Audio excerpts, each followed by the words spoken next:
ونتوب إليه ونعوذ بالله من شرور أنفسنا وسيئات أعمالنا من يهده الله فلا مضل له ومن يضلل فلا هادي له أشهد أن لا إله إلا الله وحده لا شريك له وأشهد أن محمدا عبده ورسوله صلى الله عليه وعلى آله وأصحابه ومن تبعهم بإحسان إلى يوم القيامة يا أيها الذين آمنوا اتقوا الله حق تقاته ولا تموتن إلا وأنتم مسلمون يا أيها الناس اتقوا ربكم الذي خلقكم من نفس واحدة وخلق منها زوجها وبث منهما رجالا كثيرا ونساء واتقوا الله الذي تساءلون به والأرحام إن الله كان عليكم رقيبا يا أيها الذين آمنوا اتقوا الله وقولوا قولا سديدا يصلح لكم أعمالكم ويغفر لكم ذنوبكم ومن يطع الله ورسوله فقد فاز فوزا عظيما أما بعد فإن أصدق الحديث كتاب الله وخير الهدي هدي محمد صلى الله عليه وسلم وشر الأمور محدثاتها وكل محدثة بدعة وكل بدعة ضلالة وكل ضلالة في النار أعاذنا الله وإياكم جميعا من النار. Jamaah salat subuh rahimani wa rahimakumullah. Alhamdulillahilladzi bi ni'matihi tatimmus shalihat. Segala puji bagi Allah yang dengan nikmatnya maka sempurnalah segala kebaikan. Alhamdulillah kita pada pagi hari ini masih diberikan oleh Allah Subhanahu wa taala taufik dan hidayahnya sehingga kita mau dan mampu menjalankan ibadah kepada Allah Subhanahu wa taala yang mana ini merupakan tujuan diciptakannya kita di dunia ini, yaitu diantaranya kita bisa menjalankan salat subuh secara berjamaah ya.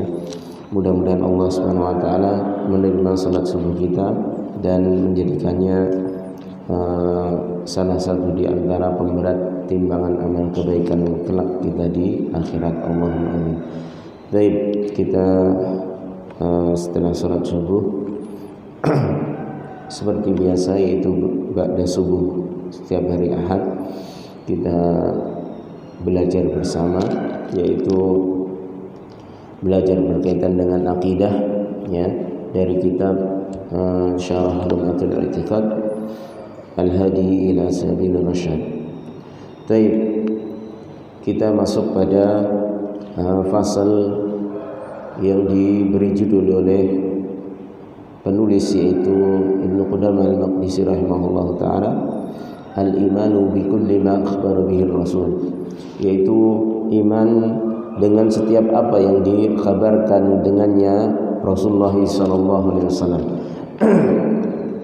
Dan ini merupakan konsekuensi dari kalimat syahadat yang kedua, yaitu asyhadu anna Muhammad Rasulullah, yaitu persaksian bahwasanya Muhammad sallallahu alaihi wasallam adalah utusan Allah Subhanahu wa taala. Ini konsekuensi dari kandungan kalimat syahadat yang kedua yang kita ucapkan ya, yaitu kita membenarkan apa-apa yang datang dengannya Rasulullah sallallahu alaihi wasallam. Dan di poin ke-55 yang pada pertemuan yang lalu telah kita baca, di mana kita wajib beriman dengan setiap apa yang dikabarkan oleh Rasulullah sallallahu alaihi wasallam dan yang telah sahih darinya penukilan ya, karena di sana ada hadis-hadis yang lemah, ada hadis-hadis yang palsu, maka di sini ditakyid atau diikat bahwasanya yang harus kita imani yang kabar dari Rasulullah SAW yaitu melalui hadis-hadis yang telah diteliti oleh para ulama, yaitu tentang kesahihan hadis tersebut ya, tentang telah diterimanya hadis tersebut dan benar-benar hadis tersebut dari Rasulullah SAW ya. Baik kabar tersebut yang bisa kita saksikan ataupun tidak, artinya kita saksikan dengan mata kepala kita, dengan indera kita, ataupun itu sesuatu yang diberitakan berkaitan dengannya hal yang gaib ya. Maka kita ketahui dan kita yakini bahwasanya itu hak dan benar. Itu adalah satu kebenaran dan suatu yang jujur dari beliau alaihi salatu wassalam, karena beliau hanya menyampaikan semata-mata wahyu dari Allah Subhanahu wa taala. Baik berita tersebut bisa kita akal, artinya bisa masuk akal menurut akal manusia, ataupun terkadang sesuatu yang kayaknya nggak masuk akal, tapi selama itu berita datang dari Rasulullah dalam hadisnya yang sahih, maka tetap harus yang kita terima atau yang kita benarkan bukan akal kita, tapi berita dari Rasulullah SAW, walaupun terkadang kayaknya tidak masuk akal. Dan kita tidak terbebani untuk meneliti lebih dalam hakikat dari makna tersebut, terutama apabila hal-hal tersebut seakan-akan tidak masuk akal. Yang penting kita imani, kita yakini bahwasanya itu benar-benar datang dari Rasulullah SAW. Jika itu berkaitan dengan suatu hal yang akan terjadi di masa yang akan datang, seperti berita hari kiamat, ya, kemudian kejadian-kejadian pada hari kiamat nanti, maka kita imani dan kita yakini bahwasanya itu pasti akan terjadi. Dikatakan semisal kata beliau rahimahullah taala, mithlu hadisil Isra wal Mi'raj, semisal kejadian yaitu hadis yang berkaitan dengan Isra wal Mi'raj, ya, yaitu di mana Rasulullah mengadakan perjalanan dengan malaikat Jibril alaihissalam dari Mekah menuju Baitul Maqdis, itu Isra-nya. Kemudian dari Baitul Maqdis naik ke langit ke-7, itu Mi'raj-nya, yaitu naik ke langit ke-7 sampai ke Sidratul Muntaha, ya. Dan itu dilakukan di mana Rasulullah SAW dalam keadaan terjaga, bukan mimpi, ya, bukan mimpi. Karena Quraisy mengingkari sesuatu hal yang dilakukan atau mukjizat yang dilakukan oleh Rasulullah SAW, Isra Mi'raj tersebut dalam satu malam, ya, dalam keadaan terjaga. Tapi orang-orang Quraisy tidak mengingkari masalah mimpi, karena mereka percaya dengan masalah mimpi-mimpi yang datang kepada mereka. Jadi mereka lebih percaya dengan mimpi daripada kejadian nyata. Baik. Kemudian di poin selanjutnya, poin ke-56, wa min dzalika, di antara yang demikian, artinya di antara kabar Rasulullah SAW yang dibawakan oleh Rasulullah SAW dalam hadis yang sahih yang harus kita imani, yang harus kita percayai, anna malakal mauti lamma jaa ila Musa alaihissalam liyaqbida ruhahu latamahu fafaqa'a ainahu faraja'a ila rabbi faradda alaihi ainahu. Di antara hadis-hadis yang sahih juga dari kabar Rasulullah SAW yang harus kita percayai kebenarannya, yaitu datang sebuah hadis yang mengkabarkan bahwasanya malaikat maut itu telah datang kepada Musa alaihissalam untuk mencabut ruhnya. Kemudian Musa alaihissalam menonjok malaikat maut tersebut sampai matanya keluar.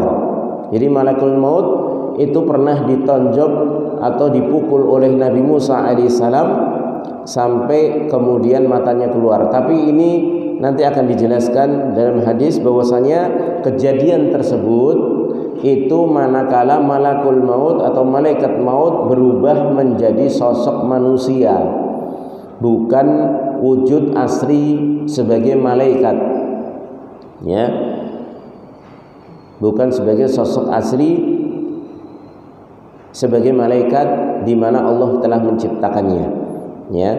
Oleh karenanya sedikit di sini saya singgung dulu agar tidak salah paham nantinya, bagaimana kok malaikat bisa ditonjok. Maka ada kaidah berdasarkan hadis-hadis yang berkaitan dengan malaikat bisa menjelma sebagai wujud manusia ataupun jin bisa menjelma menjadi manusia ataupun binatang, ya, dengan wujud kasat mata. Maka dari situ para ulama mengambil kaidah bahwasanya sesuatu yang asalnya gaib, kemudian ketika dia menjelma dengan wujud kasat mata seperti menjelma sebagai manusia, binatang, ya, sesuai dengan apa yang Allah izinkan, maka sifat-sifatnya dari yang dia tiru tersebut itu pun akan nempel, ya, akan ikut. Artinya ketika manusia itu sifat-sifatnya bisa dilukai, bisa bahkan bisa mati, ya, binatang juga bisa mati, maka ketika malaikat ataupun jin menjelma berwujud dengan wujud kasat mata seperti manusia ataupun binatang yang dilakukan oleh jin, maka itu pun bisa dilukai. Dalam artian sifat-sifat yang dia berwujud dengannya itu pun akan ikut serta, ya. Kalau manusia bisa ditonjok, ya, maka ketika malaikat berwujud manusia pun demikian. Dan ini pernah dilakukan oleh Nabi Musa alaihissalam. Dan hadis ini diriwayatkan oleh Imam Bukhari dan Muslim dalam dua kitab yang paling sahih, ya. Artinya ini sepakat tentang kesahihan hadis ini, ya. Walaupun terkadang kita nggak masuk akal, tapi masya Allah di sana ada pelajaran-pelajaran yang sangat banyak, ya, yang diambil dari kisah tersebut. Bahkan ada ulama yang mengkhususkan di dalam mengambil faedah dari satu hadis tersebut tentang kisah Malakul Maut dipukul oleh Nabi Musa alaihissalam. Dan nanti akan dibawakan riwayatnya secara lengkap, ya.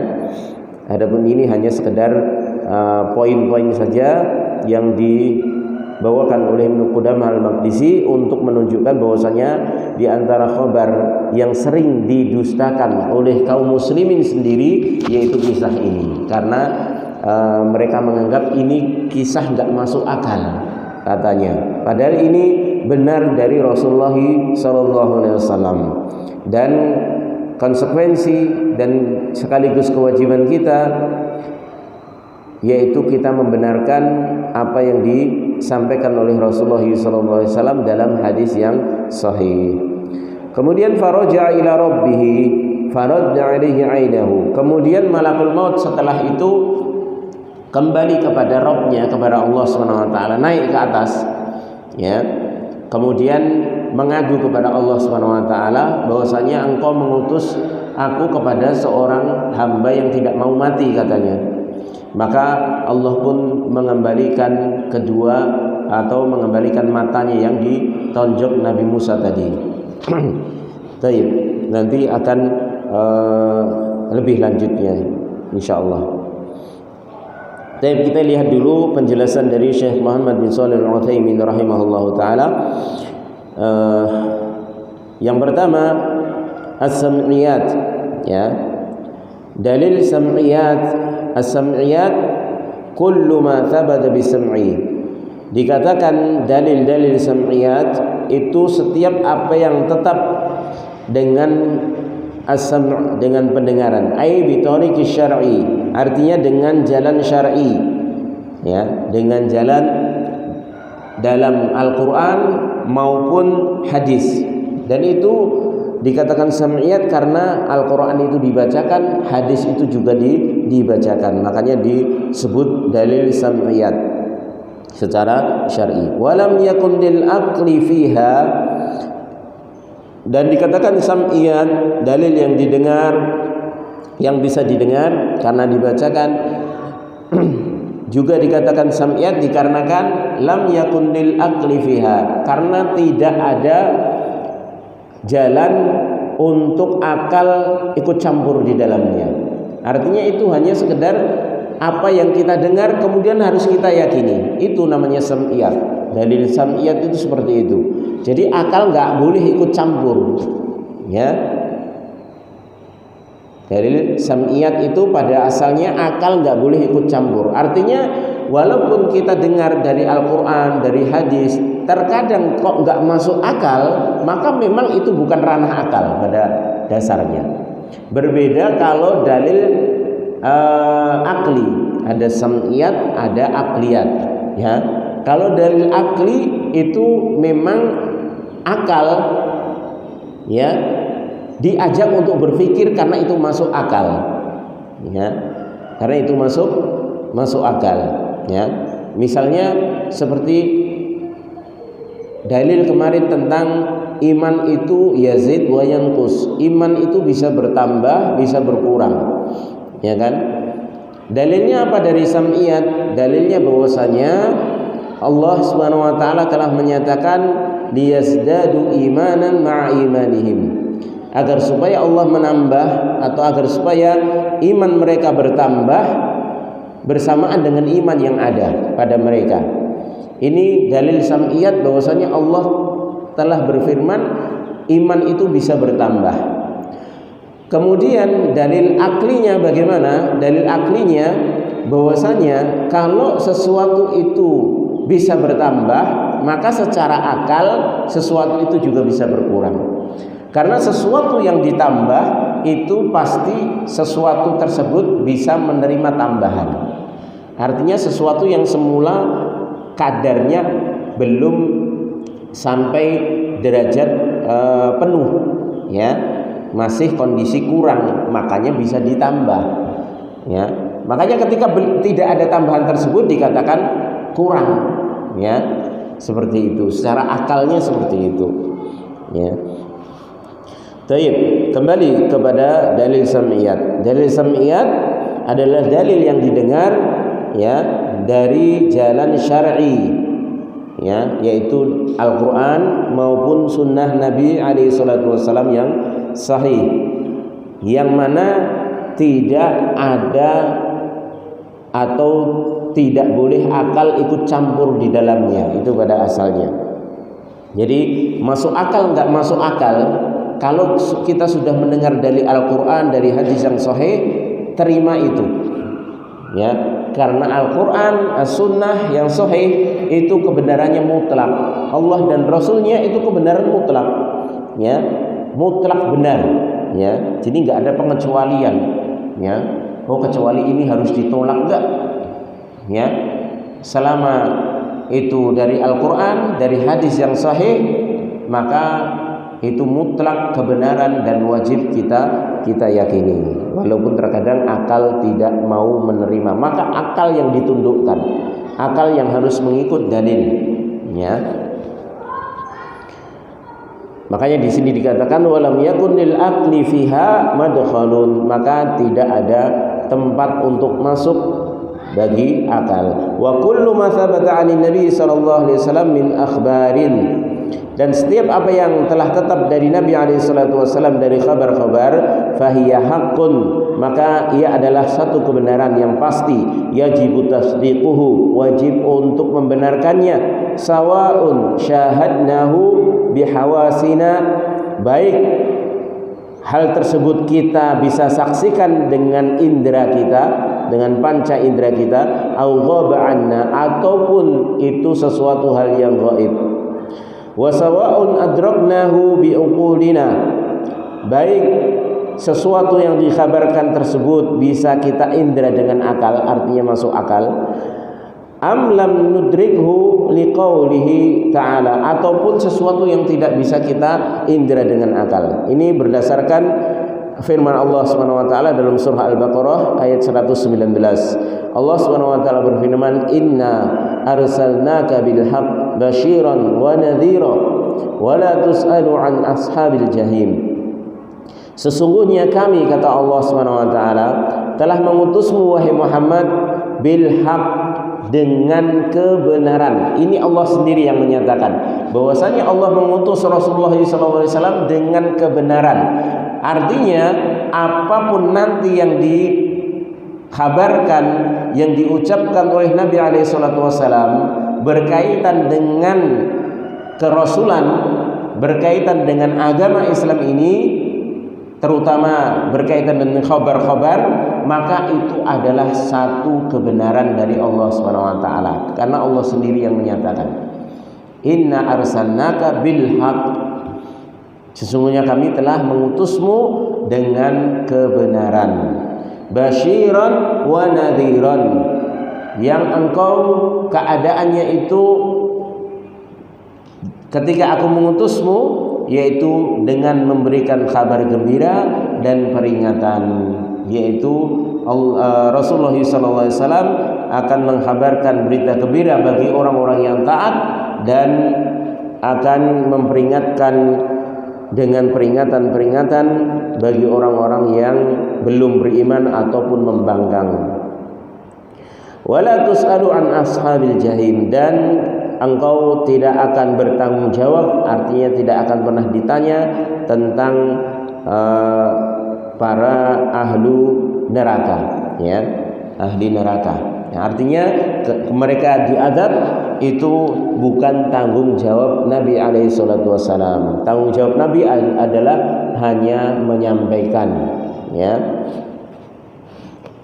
Baik, waqad dzakara al-muallif min dzalika umuran, dan penulis yaitu Ibnu Qudamah Al-Maqdisi rahimahullah telah menyampaikan di antara kabar-kabar yang datang dari Rasulullah SAW beberapa perkara, dan ini banyak nanti akan disampaikan, tidak hanya dua hal tersebut, yaitu tentang Isra Mi'raj dan kisah Nabi Musa yang menonjok atau memukul malakul maut, akan tapi masih ada banyak tentang kabar-kabar, terutama kabar yang gaib, ya, berkaitan dengan yang gaib yang dikabarkan oleh Rasulullah SAW. Baik, kita kupas dulu dari dua kabar tersebut. Yang pertama, al-amrul awal, perkara yang pertama yang dikabarkan oleh Rasulullah SAW yang dicontohkan di sini adalah al-Isra wal Mi'raj, yaitu Isra dan Mi'raj, ya, kisah atau kejadian Isra dan Mi'raj. Dan ini hadis-hadisnya sangat banyak dan disampaikan oleh beberapa sahabat juga, di antaranya seperti Abu Hurairah dan yang lainnya, terutama ini yang paling banyak menyampaikan hadis dari Nabi SAW. Baik, al-Isra lughatan, al-Isra secara bahasa as-sair bisyakhsi lailan, yaitu perjalanan atau perjalanan yang dilakukan oleh seseorang pada malam hari. Waqila, dan ada yang mengatakan bimakna saro, ada yang menyatakan bahwasanya al-Isra itu maknanya saro atau berjalan, itu secara bahasa. Wa syar'an, secara syariat, secara istilah, yaitu sayru Jibril bin Nabi SAW min Makkah ila Baitul Maqdis. Secara istilah yaitu perjalanan yang dilakukan oleh Jibril, malaikat Jibril alaihissalam bersama Nabi alaihissalam dari Makkah menuju Baitul Maqdis, ya, Masjidil Aqsa, Palestina, ya. Ini berdasarkan firman Allah SWT dalam surah yang dinamai dengan peristiwa tersebut, yaitu surah Al-Isra, ya, ayat pertama. Allah menyatakan, subhanalladzi asra bi'abdihi lailan minal masjidil haram ilal masjidil aqsa alladzi barakna haulahu. Maha suci Allah yang telah menjalankan hambanya di malam hari dari Masjidil Haram ilal Masjidil Aqsa, dari Masjidil Haram yaitu Makkah sampai Masjidil Aqsa yang mana di sekitarnya telah diberkahi oleh Allah Subhanahu wa taala, yaitu Masjidil Aqsa. Ini merupakan tanah yang diberkahi oleh Allah Subhanahu wa taala, termasuk sekitarnya, ya. Jadi diperjalankan oleh Allah Subhanahu wa taala Nabi kita alaihi salatu wasalam bersama malaikat Jibril di malam hari dari Masjidil Haram Makkah sampai Masjidil Aqsa. Ini namanya Al-Isra.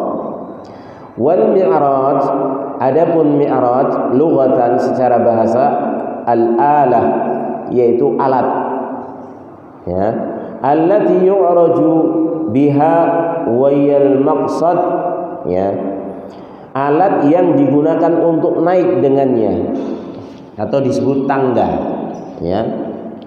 Mas'ad atau bukan maksad, mas'ad, ya, al-mas'ad yaitu tangga.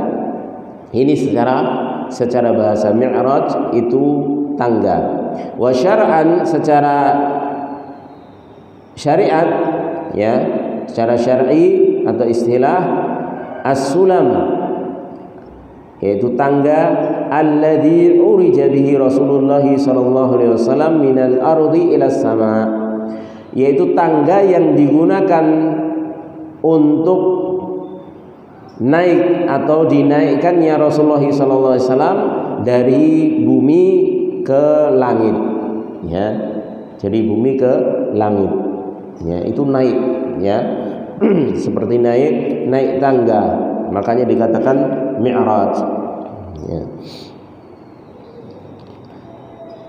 Liqaulihi ta'ala, sebagaimana firman Allah Subhanahu wa taala, dan ini berdasarkan firman Allah Subhanahu wa taala dalam surah An-Najm ayat ke-1 dan 2, ya. Allah Subhanahu wa taala berfirman, "Wan najmi idza hawa ma dhalla sahibukum wa ma ghawa." Demi bintang apabila terbenam, tidaklah sahabatmu yaitu Nabi Muhammad sallallahu alaihi wasallam itu tersesat, wa ma ghawa, dan tidak pula keliru. Artinya ketika dia menyampaikan tentang kejadian Mi'raj tersebut. Ila qaulihi, sampai firman Allah Subhanahu wa taala ayat ke-18, Allah menyatakan laqad ra'a min ayati rabbihil kubra, dan sungguh dia yaitu Nabi Muhammad sallallahu alaihi wasallam telah melihat dari tanda-tanda Rabbnya, tanda-tanda kebesaran Rabbnya yang besar, ya, yaitu sampai ke Sidratul Muntaha. Sidratul Muntaha itu adalah, dikatakan Sidratul Muntaha itu adalah pohon yang puncak dari ketinggian, ya, yang itu bisa dinaiki dari bawah, dari bumi sampai ke atas, ya.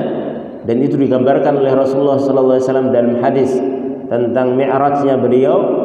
Itu pohon yang memiliki daun seperti telinga gajah, ya.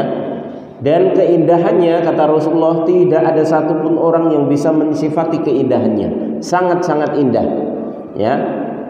Dan Sidratul Muntaha, dikatakan Sidratul Muntaha, ada yang mengatakan bahwasanya itulah puncak keilmuan para malaikat, ya.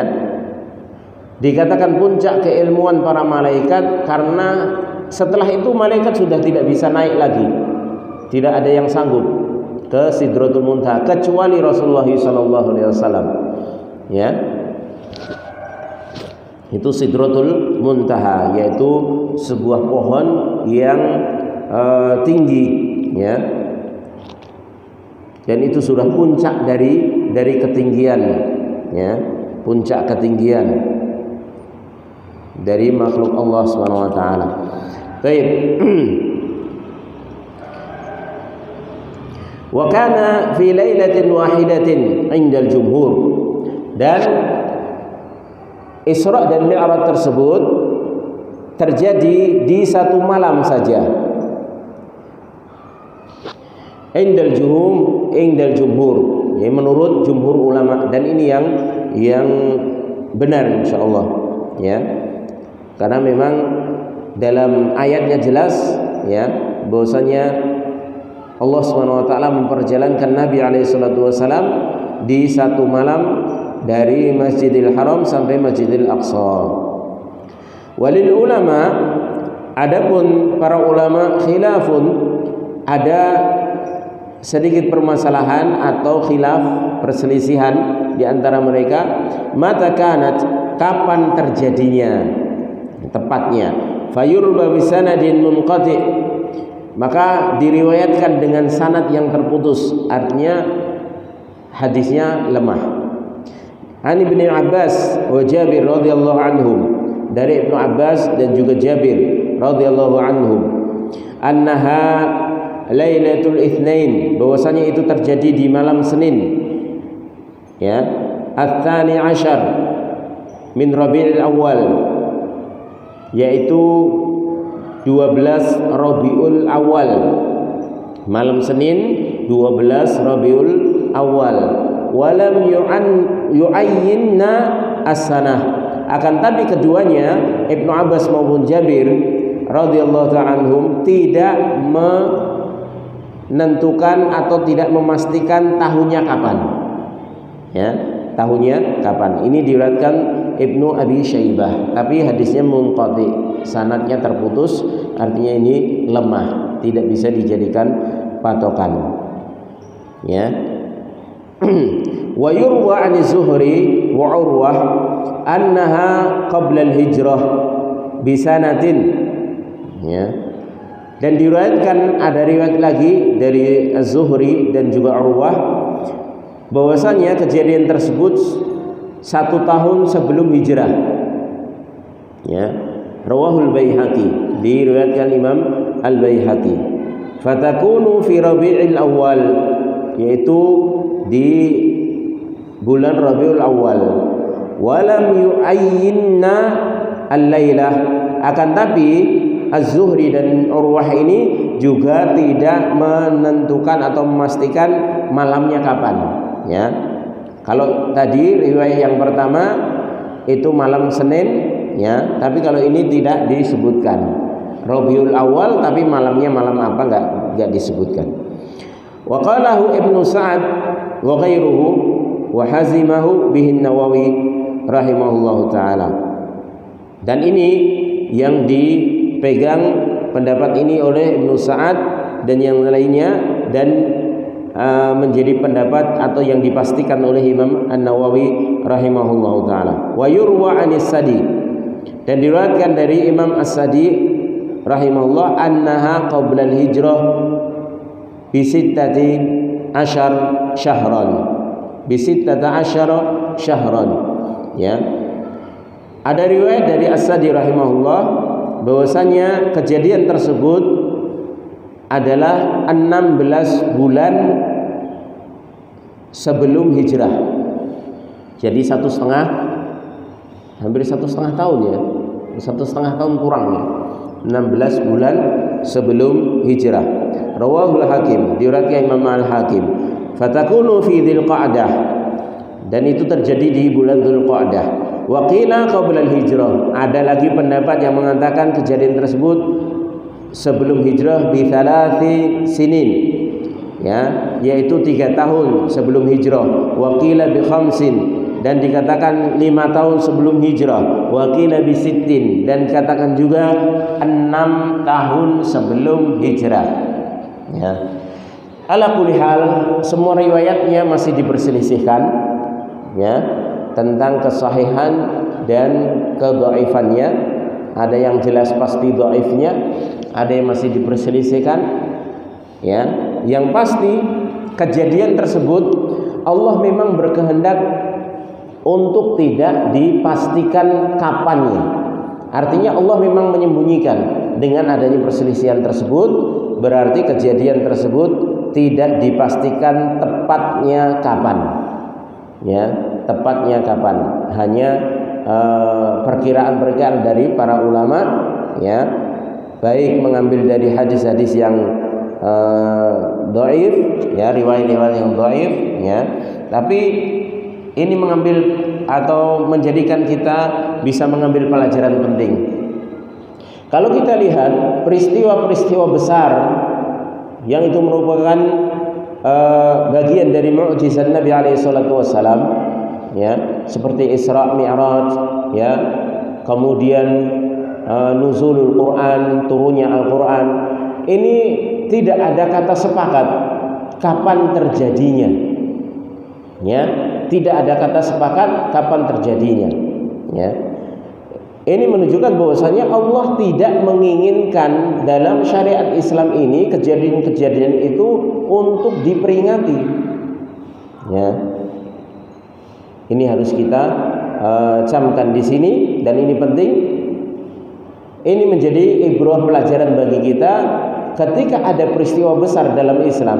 Kemudian di sana ternyata kok Allah Subhanahu wa taala mentakdirkan tidak ada kata sepakat kapan terjadinya, tepatnya, tanggalnya, ya, tahunnya bahkan, maka ini menjadikan kesimpulan bahwasanya Allah memang tidak menginginkan kejadian-kejadian tersebut untuk diperingati semata. Tapi yang paling penting adalah bagaimana kita mengambil pelajaran dari peristiwa-peristiwa tersebut. Peristiwa tersebut hak dan benar adanya. Akan tapi Allah menjadikan peristiwa tersebut tidak dipastikan tanggalnya, tidak dipastikan tahunnya ataupun harinya, ini untuk agar supaya peristiwa tersebut tidak hanya menjadi seremonial peringatan, ya, sehingga sesuatu yang lebih penting dari itu yaitu pengambilan pelajaran dari peristiwa itu, faedah-faedah, ya, yang bisa diambil dari peristiwa itu tersebut, sehingga terlupakan dengan adanya sekedar seremonial peringatan semata, ya. Makanya seperti nuzulul Quran juga tidak bisa diketahui pastinya, ya. Allah hanya mengatakan inna anzalnahu fi lailatul qadar. Sesungguhnya kami telah menurunkan Al-Quran, permulaan Al-Quran di malam Lailatul Qadar, ya. Dan malam Lailatul Qadar Allah sembunyikan kapan itu, ya. Memang di bulan Ramadan, tapi tepatnya kapan kita tidak tahu. Kita hanya disuruh untuk berusaha mencari malam Lailatul Qadar. Dan Al-Quran tidak hanya untuk diperingati saja, ya, tapi untuk diamalkan. Itu yang paling penting, ya. Tujuan Al-Quran untuk diamalkan. Kemudian juga termasuk kelahiran Nabi alaihissalam. Para ulama berselisih, tidak ada kata sepakat kapan kelahiran Nabi alaihissalam, ya. Kapan lahirnya Nabi alaihissalam? Banyak sekali perselisihan para ulama, karena memang tidak ada nas yang jelas kapan lahirnya Nabi. Di tahun gajah, iya, ya, artinya di peristiwa akan dirubuhkannya yaitu Ka'bah oleh pasukan Abrahah, ya. Akan tapi tepatnya itu kapan, tanggalnya, kemudian harinya, ya. Kalau hari jelas Rasulullah mengatakan hari Senin, tapi tepatnya, ya, untuk tanggal, ya, kemudian tahunnya berapa tepatnya, ya, hanya dikatakan dari sisi peristiwa saja tahunnya, ya.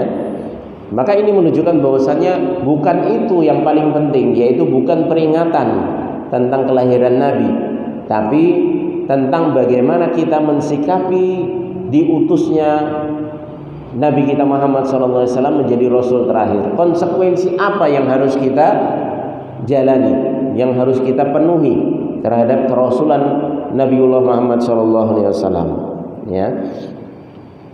Maka ini menjadi pelajaran yang sangat penting bagi kita, ya. Baik. Wa kana yaqdatan la manaman li'anna Quraisyan akbarathu wa ankarathu walau kana manaman lam yunkirhu li'annaha la tunkirul manamat. Dan kejadian Isra Mi'raj tersebut itu kejadiannya secara yaqdhah, benar-benar ruh dan jasad Nabi alaihi salatu wasallam benar-benar itu dilakukan Nabi dalam kondisi terjaga, bukan mimpi. Karena ada di antara wahyu yang diterima oleh Rasulullah SAW itu melalui mimpi, ya, melalui mimpi. Itu di antara cara Allah Subhanahu wa taala memberikan wahyu kepada nabinya, ya. Akan tapi ini kejadian Isra Mi'raj bukan mimpi tapi benar-benar nyata, benar-benar diajak atau diperjalankan Nabi alaihi salatu wasalam, ya. Kenapa ini disampaikan bahwasanya kejadian Isra Mi'raj ini yaqdhatan, yaitu dalam keadaan terjaga, bukan manaman, bukan mimpi? Karena Quraisy itu menganggap besar dan mengingkari kejadian tersebut. Karena kok kejadian satu malam dari Mekah Baitul Maqdis Palestina, kemudian naik ke langit ketujuh, kemudian Sidratul Muntaha, kembali lagi ke Mekah dalam satu malam saja, dan di malam itu juga, ya. Karena orang-orang Quraisy nggak mungkin lah, ya, perjalanan dari Mekah sampai Baitul Maqdis saja berapa bulan kalau zaman dahulu, ya. Dan orang Quraisy tidak akan mengingkari mimpi. Mereka sukanya dengan mimpi. Kalau mimpi mereka percaya. Tapi kalau kejadian tersebut dilakukan dengan kenyataan, dengan yaqdhah, dengan sadar, artinya ruh dan jasadnya dalam kondisi terjaga, maka katanya nggak masuk akal, ya, katanya nggak masuk akal, ya. Makanya ada kisah tersebut, ada orang-orang Quraisy itu yang bertanya kepada Nabi, kalau memang engkau ke Baitul Maqdis, maka coba sifatkan kepada kami tentang Baitul Maqdis, ya, tentang Masjidil Aqsa, ya. Karena sebagian orang-orang Quraisy memang ada kabar tentang Masjidil Aqsa, makanya ada yang minta disifati, ya. Kemudian Nabi sampaikan berdasarkan wahyu, ya. Tapi yang namanya iman, ya, itu di dalam hati, ya, dan itu hidayah dari Allah Subhanahu wa taala, mereka tetap mengingkarinya, ya. Dan orang Quraisy, ya, mereka mengingkari perjalanan tersebut yang dilakukan dengan yaqdhah, dengan kondisi terjaga. Akan tapi mereka tidak mengingkari kisah-kisah tentang mimpi, ya. Karena yang namanya mimpi itu bisa dilakukan oleh seseorang, katanya. Kalau mimpi ya mungkinlah, karena mimpi itu orang di Solo misalnya bisa jalan-jalan ke Jakarta, bisa jalan-jalan ke Amerika, ya, itu mungkin. Tapi kalau sadar dalam kondisi terjaga, ruh dan jasadnya benar-benar bisa berjalan, ya, dengan perjalanannya yang sangat jauh, apalagi sampai naik ke langit ketujuh, ke Sidratul Muntaha, ke puncaknya, ya, maka ini nggak mungkin, katanya. Padahal kisah tersebut adalah sahih dan benar.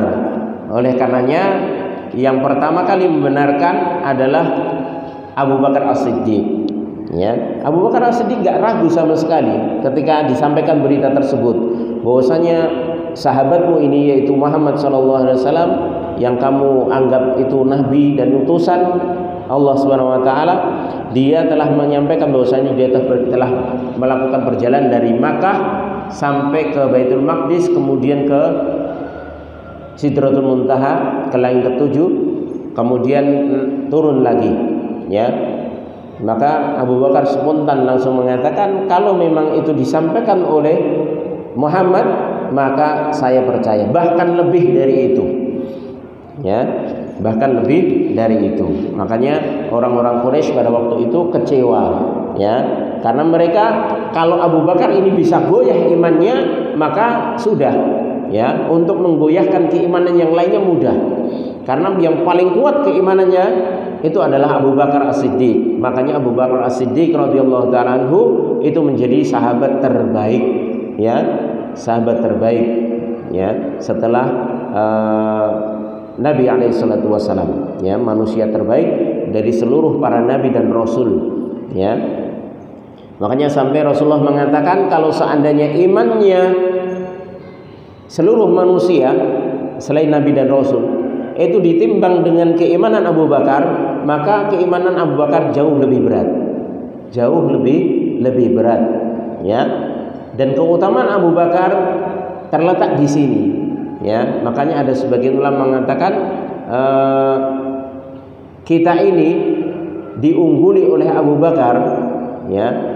Itu bukan karena sholatnya, bukan semata-mata karena puasanya, bukan semata-mata hanya sekedar amal solehnya, walakin ma waqara fi qalbihi minal iman, akan tapi karena apa yang tertancap di dalam dadanya dari keimanan, itulah yang menjadikan Abu Bakar As-Siddiq lebih unggul dari seluruh sahabat, ya.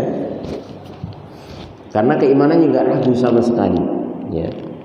Ketika ada kabar, walaupun kabar tersebut kayaknya tidak masuk akal, tapi tetap tidak menggoyahkan keimanannya.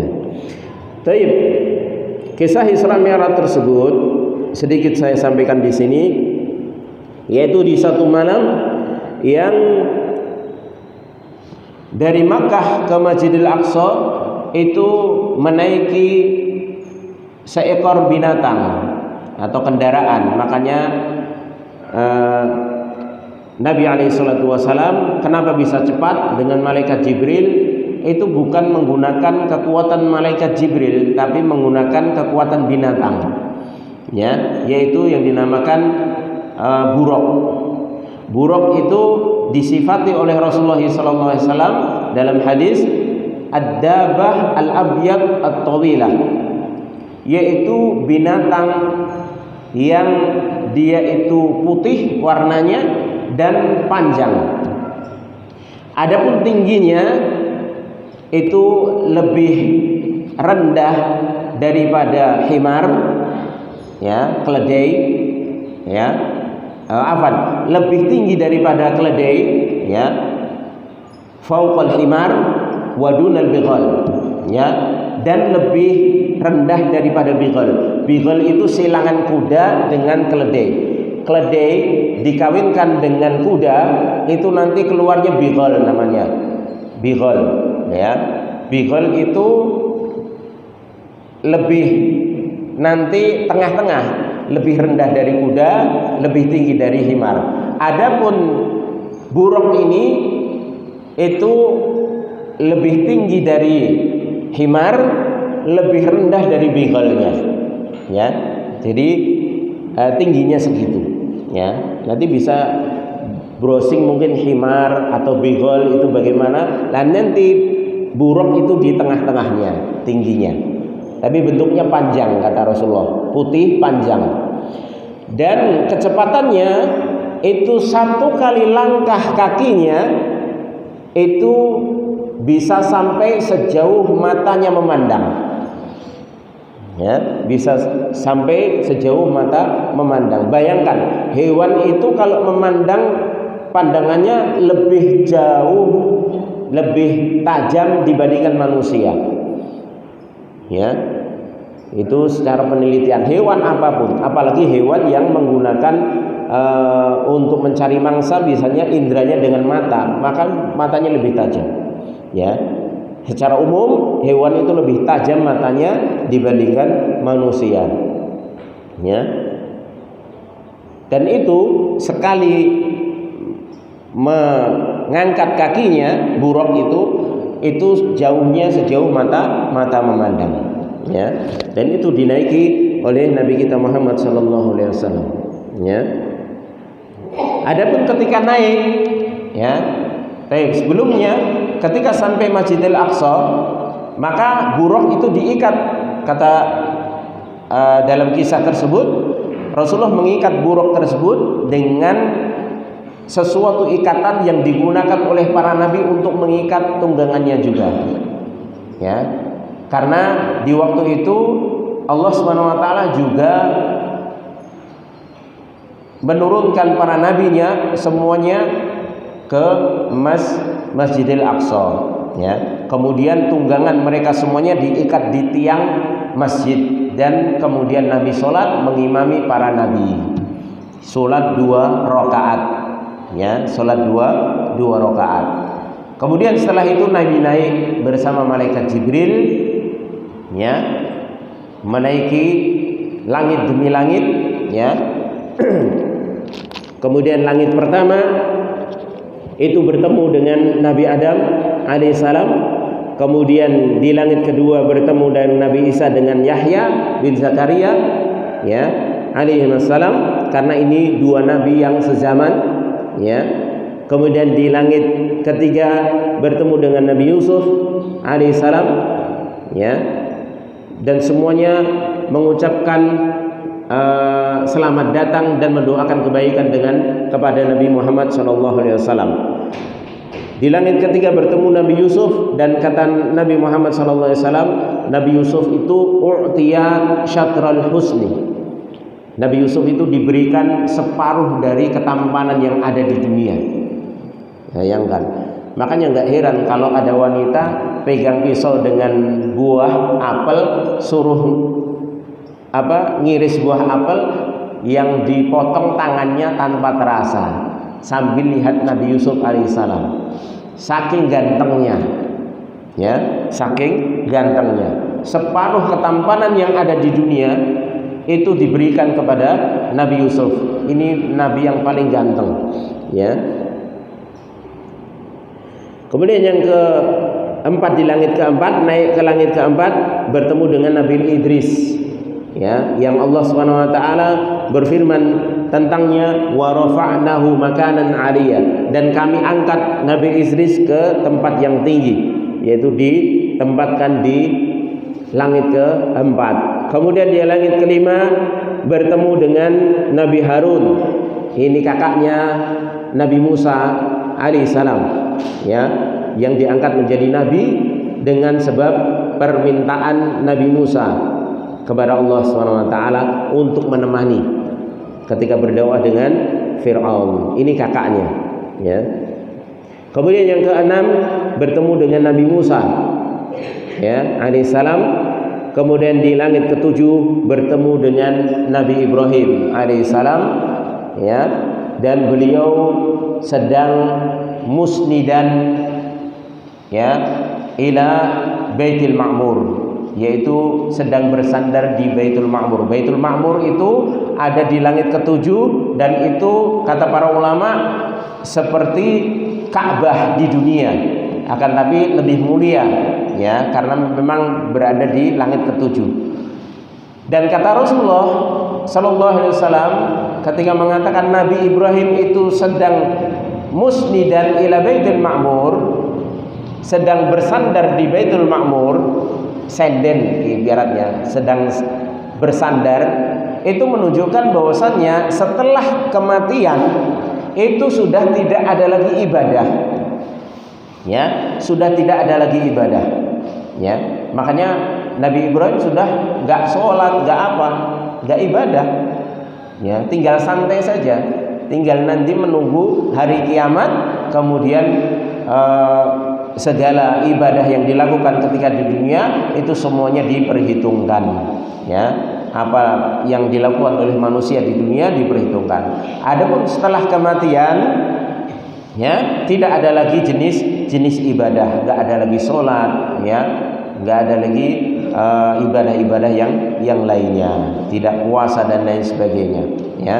Karena di hadis tersebut Rasulullah mensifati Nabi Ibrahim sedang bersandar di Baitul Ma'mur dalam kondisi santai, ya. Dan Baitul Ma'mur itu kata Nabi alaihissalam, di sana ternyata setiap hari itu masuk 70.000 malaikat dan tidak pernah kembali lagi. Ya, artinya setiap hari masuk 70.000 malaikat di Baitul Ma'mur. Ya, tapi setelah masuk nggak keluar lagi. Ya, itu sampai hari kiamat. Itu sampai hari kiamat. Ini menunjukkan bahwasanya malaikat itu makhluk paling banyak, ya, yang Allah ciptakan. Ya, baru di Baitul Ma'mur itu saja setiap hari Allah menciptakan 70.000 malaikat yang masuk ke Baitul Ma'mur dan tidak pernah keluar. Belum lagi yang menghuni langit-langit. Ya, setiap langit itu tidaklah tertinggal tempat seluas 4 jari, melainkan di situ ada malaikat yang sedang sujud. Ya, itu baru penghuni langit 1, 2, 3, 4, 5, 6, 7. Kemudian di Baitul Ma'murnya setiap hari masuk 70.000. Berarti setiap hari memang Allah SWT terus menciptakan malaikat untuk masuk ke Baitul Ma'mur dan tidak kembali lagi. Ya, ini menunjukkan betapa banyaknya malaikat. Ya, menjadi makhluk yang terbanyak. Ya.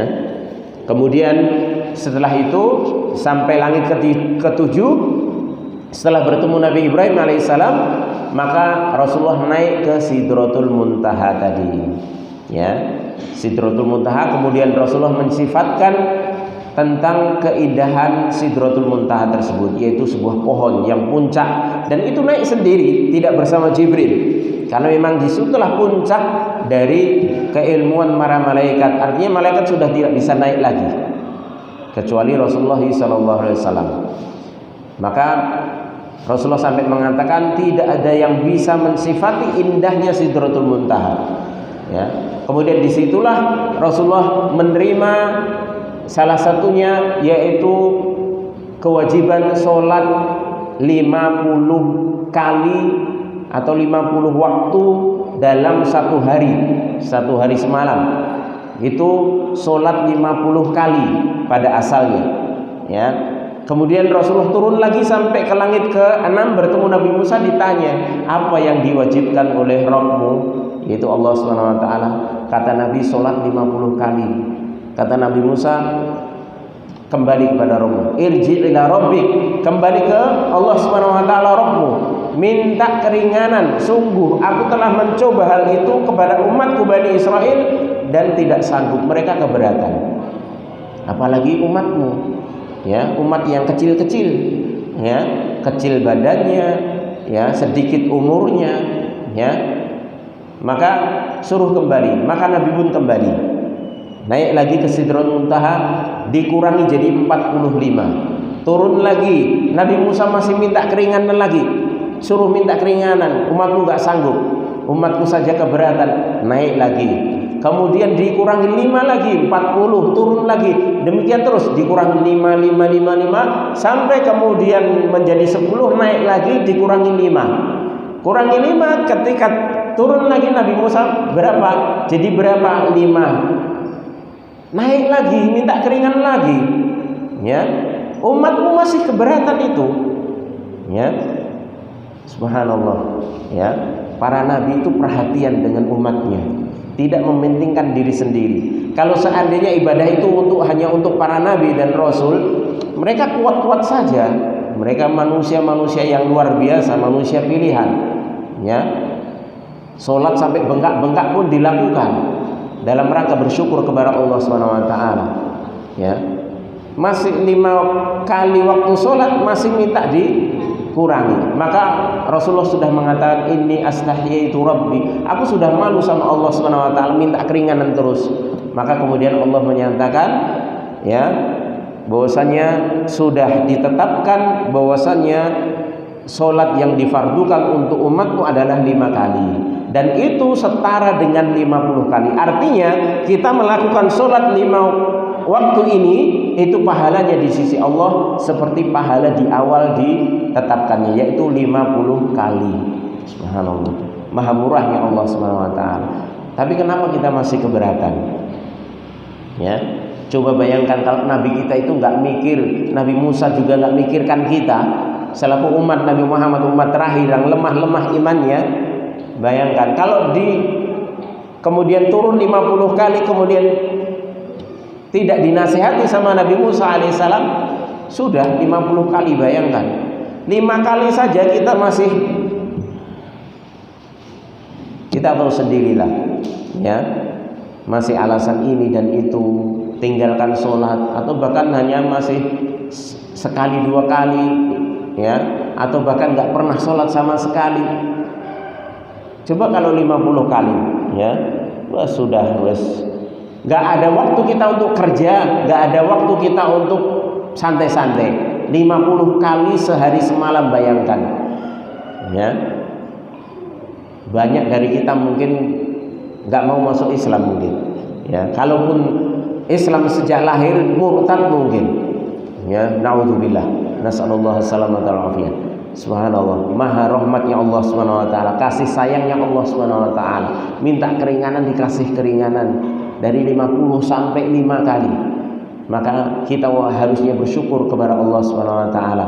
Kalau bukan karena kemurahan Allah Subhanahu wa taala ya, maka kita mungkin nggak bisa kemana-mana ya, harus menjalankan sholat 50 kali ya sehari semalam.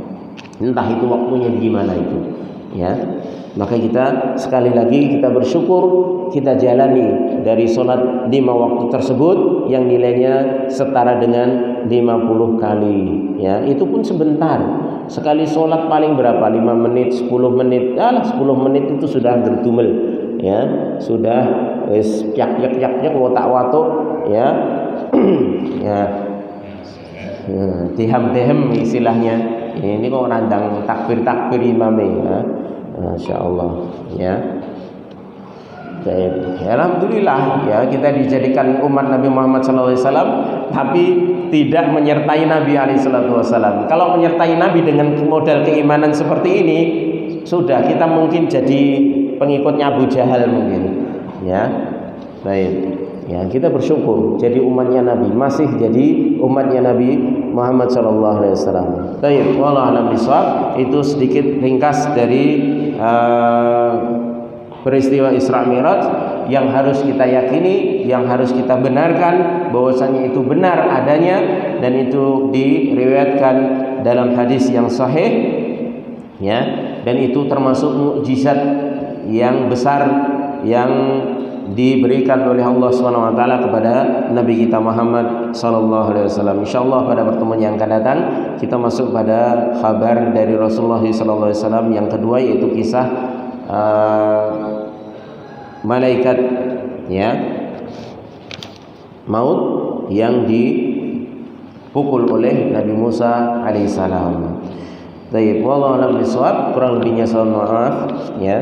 Mudah-mudahan ini bermanfaat bagi saya pribadi dan jemaah sekalian ya. Wassallallahu ala nabiyyina Muhammadin wa ala alihi washabbihi wasallam wa akhiru da'wana alhamdulillahirabbil alamin. Subhanakallahumma wa bihamdika asyhadu an la ilaha illa anta astaghfiruka wa atubu ilaik. Assalamualaikum warahmatullahi wabarakatuh.